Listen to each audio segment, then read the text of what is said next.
Really honored now to announce our next speaker. Her name is Gillian, and I'm gonna bring her onto the screen. Hi, Gillian. Oh, 1 second. Let me Hi unmute you. there. Ah, there we go. Hi. Um, Uh, we we met. I don't know. I think a year and a half ago when I came to New York, when you were still having your co-living space in New York City. And you have been one of a big influence on the co-living, but not only co-living, really like in the shared living scene, experiencing yourself firsthand, and also recently writing a lot of content about it. So I'm really excited and pleasured to have you here and to share your best practices around how to create communal living spaces. Thank you so much, Guy. It's such a pleasure to be here. I wonder actually if I can ask one logistical question of anyone who's used because I tried to make a presentation in there. I think it's so cool, but I can't figure out, it won't let me Uh, put the camera on Zoom. uh-huh. Do you know If you go any next to, workarounds? yes, if you go next to video and you have the little arrow, you can't choose from there. No, That is, and but is open on your desktop.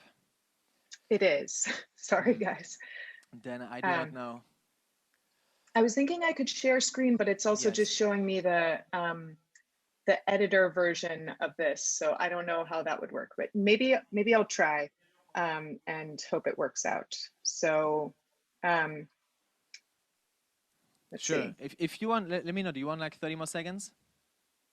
Well, let's just see if this works. Can you see my screen? Can you see? Oh, yeah, perfect. It works. It works. There we go. We Okay, see you. great. Amazing. um, so thank you. It's an honor to be here. I've really enjoyed the other sessions that I've been able to see. So thanks for putting this together, Guy and Sandra and the whole team. Um, a little bit about me. So I moved to San Francisco, as many people do, because I wanted my startup to change the world. So I founded a company called Hitlist, right here. Still getting used to it's very fun. Um, and it's an app that helps you find cheap flights. I was living in Istanbul, but I knew I wanted to be in the mecca of all startups, San Francisco. But visiting in 2015, I didn't see how I could move to the city. And part of that was obviously high rent, but another part of it was like San Francisco is a very insular place. People don't really meet in public. Like I'm from New York City and also in Istanbul, like you could meet people at bars, but in San Francisco, all the tech companies give people these amazing dinners, so they're always working late. And so I just couldn't, I found it really hard to meet people. But everything changed for me when I ended up at a meetup at the Red Victorian, which is a place on in the Haight-Ashbury in San Francisco. And there was a meetup about the affordable housing crisis, which I went to really in hopes of finding people with affordable housing that might have spare rooms that I could rent. And I ended up meeting two guys there who said that they were the crew of an Icelandic icebreaker that was moored in the San Francisco Bay. And it had been converted into a live workspace by this Norwegian architect. And I was so intrigued. And so I went for dinner the next day to this incredible, weird industrial ship. It's kind of rusty, but it had a hot tub and it had a jet ski and it had a whole collection of these mad scientists and crazy thinkers. And they really opened up San Francisco to me. And this was a co-living space where no one technically lived there because it wasn't permitted for that, but it was a space where people came from all over the world. We had a whole bunch of different nationalities and a whole bunch of different ranges of occupations. From there was a guy who was an astrophysicist who I'm pretty sure is going to win a Nobel Prize at some point, to people who work for Google, to a massage therapist and a crystal healer and an interior designer. And it was just this incredible catalyst for a lot of interesting things. So over the next 3 years, I learned that the Icebreaker and the Red Vic and a number of others were part of this collective of self-managed co-living houses in the Bay Area. So unlike most of the commercial operators that I think most of the people at this conference work for or are a part of, each of these houses is self-managed. So that means that the people who live there manage the leases or even own the properties themselves and manage them collectively. So this means that each person in each of these houses is a contributor, not a consumer. You don't sort of show up with your backpack and leave 2 months later. And it's not, there's no sort of paid community manager making sure that your bed is made by the time that you arrive and that type of thing. But that doesn't necessarily mean it's more work for each of the individuals who live there. Everyone in the co-living spaces that I've lived in has had passion projects and important things that they're working on, trying to change the world. And you know, from anything from like a human rights lawyer who I lived with to one of the founders of Cruise Automation, which ended up actually was founded on this Icebreaker, ended up being sold for $2 billion 2 years after it was started. And none of these people want to sit in long meetings and argue about who is going to take out the trash. But the weird thing is no one ever really seemed to need to, because these communities kind of thrived on the principle that because it was no one's job to run things, everyone just sort of participated in it. And, or everyone participates in that because most of these communities are still around.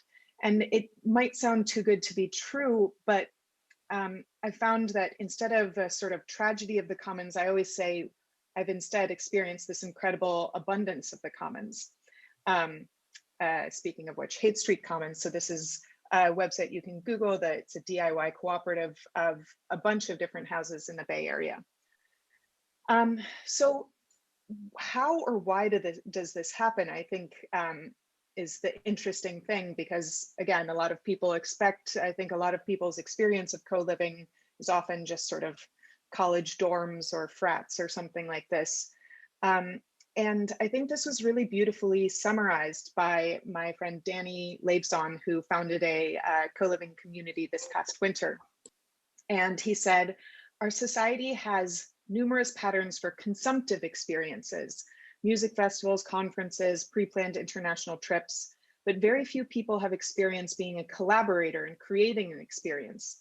This is a key component to the success of any communal living arrangement. It can't be one person's passion project, but instead everyone's co-created experience. And he goes on a little bit to explain the correlation between this and a lot of Burning Man projects, if anyone's familiar with that community.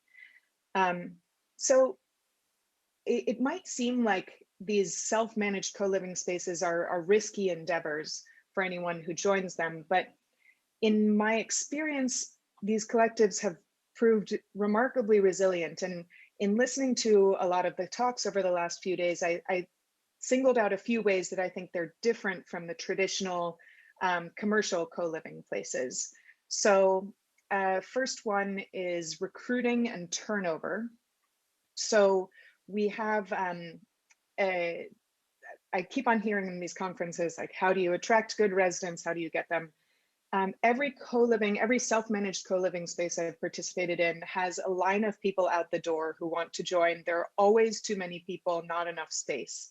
And the one exception maybe was the pandemic, where I think everything went out the window, although those that did stay in collective spaces ended up, I think, having a much healthier pandemic than others.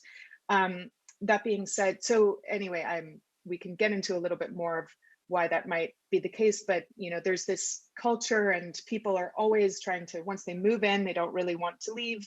And they also want their friends to be able to move in and take any room that becomes available. Oh, and this is just a little fun. This is the Christmas card of my co-living space in San Juan that we sent out this year.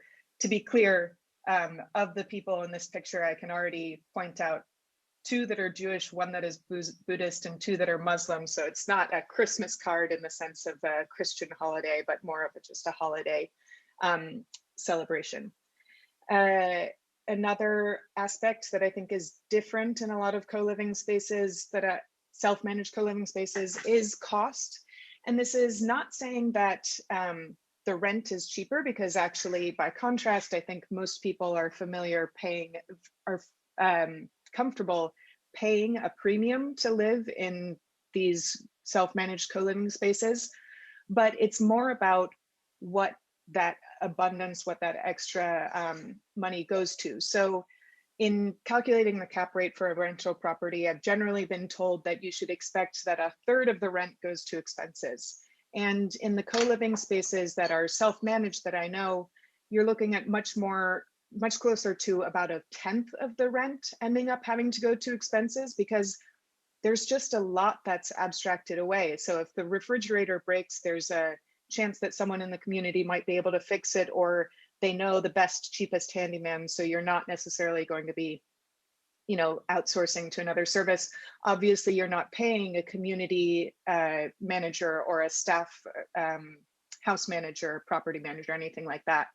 So you end up just with a lot more, you can have people might be paying the same rent, but then there ends up being more capital left over because it's not going to all of these things that are usually jobbed away in commercial co-living spaces. And then a third thing I think is just creativity. I think a lot of these self-managed co-living spaces, they tend to select for people who are maybe a little bit more comfortable going outside the societal norm, and they don't necessarily need the guarantees that commercial co-living spaces or even obviously individual leases would offer, and they're comfortable taking that risk. And that seems to correlate with a lot of people who end up founding companies or creating art. There's a lot of really, this is an example. This is Dr. Brainlove, which was created by some of my housemates for Burning Man. And it was an incredible replica of the human brain that you could put on one of these headbands that sense brain waves, and you could control the lights on this brain with your actual thoughts. And it was totally eerie to watch it in practice. And so I'm not saying that self-organized co-living communities are in any way inherently better than commercial co-living communities. There are different people that will be attracted to either. Not everyone wants to be super participatory in the place that they live. And anyway, either of these options I think is vastly better than the traditional single family or single person living alone way of housing that is, I think most people accept the default. But if you are a commercial co-living operator who's hoping to maybe borrow some of these things or inspire some of the same things in terms of recruiting ease, cost savings, and creativity and being more generative, there were just a few things that I wanted to highlight. So one would be the concept of duocracy. So I think this is pretty sacred in a lot of co-living spaces, and it's something that you can instill hopefully in your residents early on. If I can move where, sorry, again, still getting used to this tool. So duocracy is empowering your residents to take actions themselves, as long as they're, the good guardrails to think of are as long as it's something that's reversible, and as long as it's something that, if it's really big, that you've gotten you've put out for feedback in case anyone feels very strongly about it. But it's simply, as this quote says, this is from Phil Levin, who is the co-author of a blog that I keep that I'll tell you about in a second, saying, I want to do something about the garden. Great, now it's your job. And then, let's see, how am I doing on time, Guy? Well, good question. We're slightly above, so I feel like it would be maybe if you could give kind of your main maybe advice or a couple of conclusions. I have 2 more slides. I'll put it in, so self-determination, which is also maybe instead of hiring a community manager, empowering residents to spend money themselves. So we use a tool called Co-Budget, which is easy to find online. And we redistribute any surplus generated in a given month back to residents to spend on what they want, which can be, events like a happy hour or a piano, which someone wanted to buy, or a better speaker system. And in terms of recruiting, we could talk about opt-in exclusivity, but I think we're probably out of time. But I'll just use this last minute to say I also have been keeping a blog with my friend Phil about best practices and case studies of self-managed co-living spaces, which is called Supernuclear. and it Yes, should be not hard to find on the Google. definitely. And it's one of my favorite blogs out there. Gillian, Thank you. thank you so much for sharing all of this. Thank you for being here. Thank you for also creating all of that content that you're creating, and for sharing it. Please share all of your links in the chat right now so people can connect with you. And it will be Will a do. pleasure to reconnect with you again soon. Great. Thanks so much. Thank you. And so now I have the big pleasure to announce our